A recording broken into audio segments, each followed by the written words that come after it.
মোটরের কয়েলে যেভাবে বার্নিশ করতে হয় বা আমরা যেভাবে বার্নিশ করে থাকি, মোটরের কয়েলে বার্নিশ করার সময় একটা বিষয় সতর্ক রাখতে হবে, যেন বার্নিশ কোথাও কম বেশি না হয়, সব জায়গায় যাতে সমানভাবে বার্নিশ লাগে সে ব্যাপারে সতর্ক থাকতে হবে। আর এখানে ভালো মানের বার্নিশ ব্যবহার করার চেষ্টা করবেন সব সময়।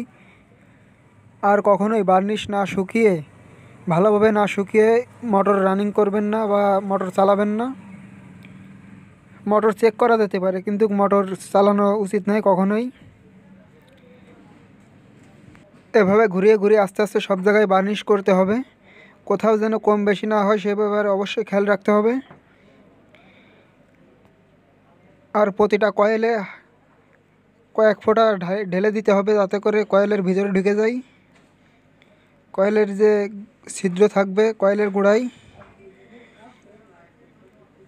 মোটরের যে পেপারগুলো থাকে, পেপারের সাইড দিয়ে মোটরের ভিতরে কয়েল ঢুকিয়ে দিতে হবে,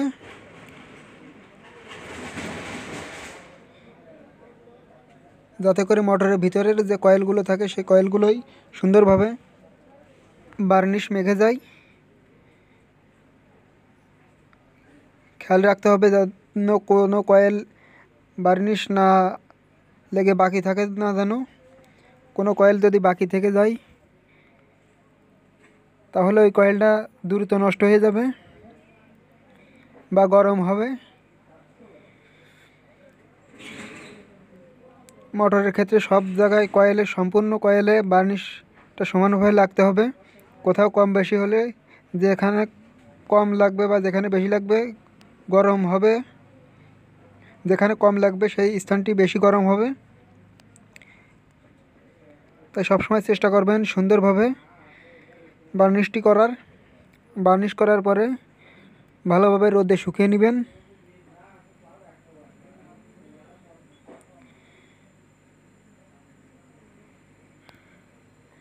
মোটরের যে টেপগুলো থাকে, টেপ করা হয় যে টেপগুলো দিয়ে,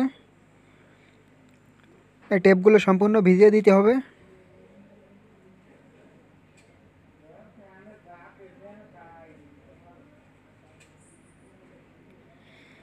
এ পাশ দিয়েও মোটরের ফাইবার পেপারের গোড়া দিয়ে, ক্লিপের গোড়া দিয়ে বার্নিশ দিয়ে দিতে হবে, যাতে ভিতরে চলে যায়।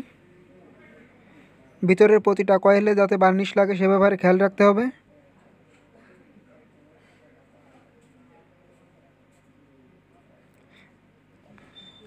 এখন ঘুরিয়ে ঘুরিয়ে প্রতিটা কয়েলের ভিতরে বার্নিশ ঢোকানো হচ্ছে। চিকন করে কয়েক ফোঁটা ফোঁটা দিয়ে দিলেই ভিতরে চলে যাবে। প্রতিটা ক্লিপের গোড়া দিয়ে ক্লিপের ভিতরে বার্নিশ, যে ক্লিপটাও সুন্দরভাবে এঁটে থাকবে।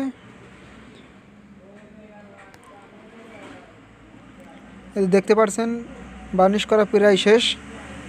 আর অবশ্যই ভালো মানের বার্নিশটি ব্যবহার করতে হবে। আমাদের এখানে যে বার্নিশটি ব্যবহার করা হয়েছে বার্নিশটির নাম নিটো, টিনের কৌটা। আপনারা চাইলে টিনের কৌটা বা কাঁচের কৌটা ব্যবহার করতে পারেন, আপনাদের যে যার সুবিধা মতো ব্যবহার করবেন। ধন্যবাদ সবাইকে।